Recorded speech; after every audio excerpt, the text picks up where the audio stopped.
హరిత వనాల సంరక్షణలో అటవీ శాఖ పాత్రే కీలకం. కానీ ఆ శాఖలోనే కొంతమంది అధికారులు అక్రమాలకు పాల్పడిన ఘటన ఆదిలాబాద్ జిల్లాలో చోటు చేసుకుంది. మొక్కల పెంపకం మాటున అవినీతి జరిగింది. అసలు ఏ పథకం కింద మొక్కలు నాటారు, ఎంత దుర్వినియోగమైంది, అవినీతి జరిగినట్లు తేల్చింది ఎవరు అనే వివరాలపై మా ప్రతినిధి మణికేశ్వర గ్రౌండ్ రిపోర్ట్.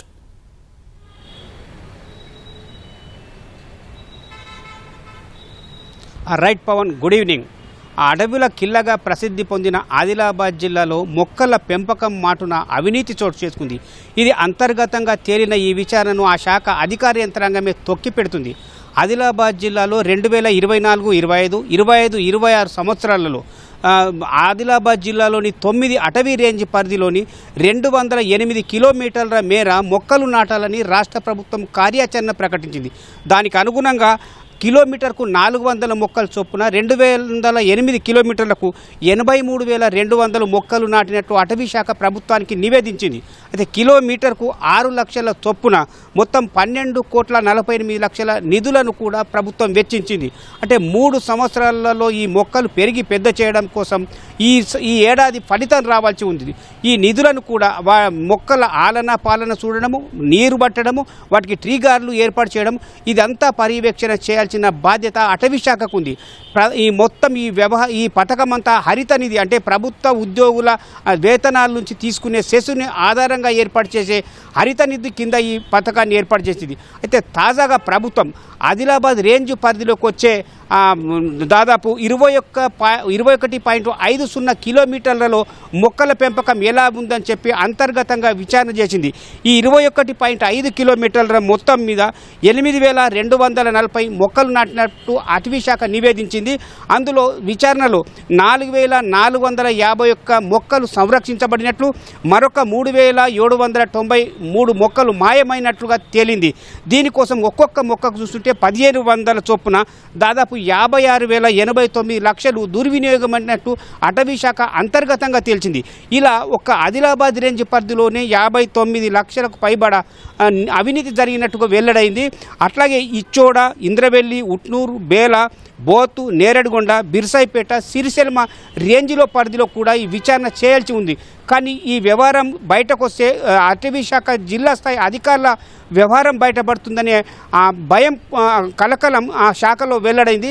దాంతో ఈ అవినీతికి తేలిన దాన్ని బయటపడకుండా తొక్కిపెట్టే ప్రయత్నం జరుగుతుంది. వాస్తవంగానైతే ఆదిలాబాద్ జిల్లా ప్రత్యేకంగా అటవులతో విస్తరించి ఉంది. గతంని పరిగణలోకి తీసుకుంటే 43% అటవులతో విస్తరించి ఉంది. కానీ కాలక్రమంలో అది 23-24% పడిపోయింది.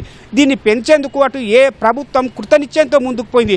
ఈ పాలకులు, ప్రభుత్వాలు మారుతున్న ప్రతిసారి కూడా అటవీదాన్ని అట్లాగే గ్రీనరీని పెంచడానికి ప్రతి ఒక్క పథకాలను అమలు చేస్తుంది. దీంట్లో భాగంగానే హరిత నిధిని కూడా ప్రతిష్టాత్మకంగా చేపట్టింది. అంటే చేసిన ప్రతి విషయాన్ని కూడా అటవీ శాఖ క్షుణ్ణంగా చూడాల్సి ఉంటుంది. ఆ జిల్లా స్థాయి అధికారుల నుంచి మొదలుకొని క్షేత్రస్థాయిలో అధికారి వరకు బాధ్యతాయుతంగా పనిచేస్తే ఎక్కడ తప్పిదం జరగడానికి ఆస్కారం ఉండదు. కానీ ఈ హరిత నిధి కింద చేపట్టిన 208 కిలోమీటర్ల మొక్కలలో దాదాపు సగం మాయం కావడం అనేది కలకలం సృష్టిస్తుంది. దీంట్లో ఈ తప్పిదం వెనుక ఉన్నతాధికారులు తమ బాధ్యతలను తప్పించుకునేందుకు క్షేత్రస్థాయిలో పనిచేసే సిబ్బందిపై నెపం మోపే ప్రయత్నం కూడా జరుగుతుంది. కానీ ఈ విషయాన్ని బయటకు చెప్తే ఉద్యోగ భద్రతకు విఘాతం ఏర్పడుతుందనే భయం కూడా కింది స్థాయి ఉద్యోగుల్లో వ్యక్తమవుతుంది. అందుకనే రాష్ట్ర ప్రభుత్వం ప్రతిష్టాత్మకంగా అంతర్గతంగా విజిలెన్స్ విచారణ చేపట్టింది. ఈ విజిలెన్స్ విచారణ కేవలం ఆదిలాబాద్ రేంజ్ పరిధిలోని 21.50 కిలోమీటర్లనే విచారణ చేపట్టింది. అందులోనే 56.93 లక్షల అవినీతి జరిగినట్టుగా తేల్చింది. అయితే మిగతా 8 రేంజ్ పరిధిలో ఎందుకు విచారణ చేయట్లేదనేది కూడా ఇప్పుడు ప్రశ్నార్థకంగా మారింది. అంటే దీని వెనుక ఎవరున్నారు, ఎవరు అడ్డుకుంటున్నారు అనే అంశం కూడా ఆ రాష్ట్ర స్థాయి అధికార యంత్రాంగం దృష్టికి వెళ్ళింది.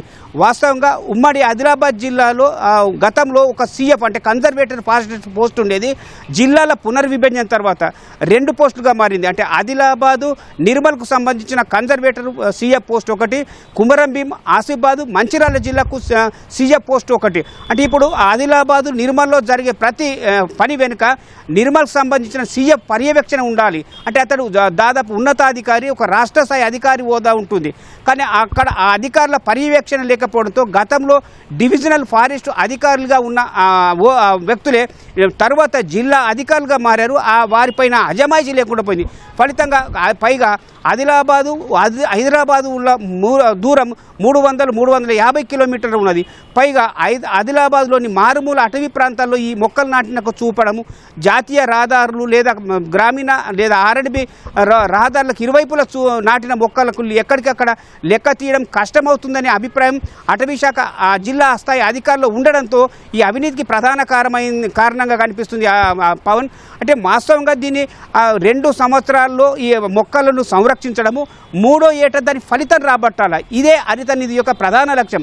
దాంట్లో భాగంగానే 2024-25 కింద నాటిన మొక్కలు ఈ ఏడాది ఫలితం ఇవ్వాల్సింది. ఫలితం అంటే ప్రతి మొక్కకు ఒక్కొక్క 1500 రూపాయల చొప్పున ప్రభుత్వం కేటాయించిందంటే ఇప్పుడు జరిగిన అవినీతి మాత్రం అధికారులు బాధ్యత వహించాల్సి ఉంది. దీనిపై ఉన్నతాధికారులు కనుక పూర్తి స్థాయి విచారణ చెప్తే మరింత అవినీతి వెలుగు చూసే అవకాశం ఉంది పవన్. ఇది ఆదిలాబాద్ జిల్లాకు సంబంధించిన తాజా పరిస్థితి. కెమెరామెన్ కిరణ్తో మణి, ఈటీవీ న్యూస్, ఓటీ స్టూడియో.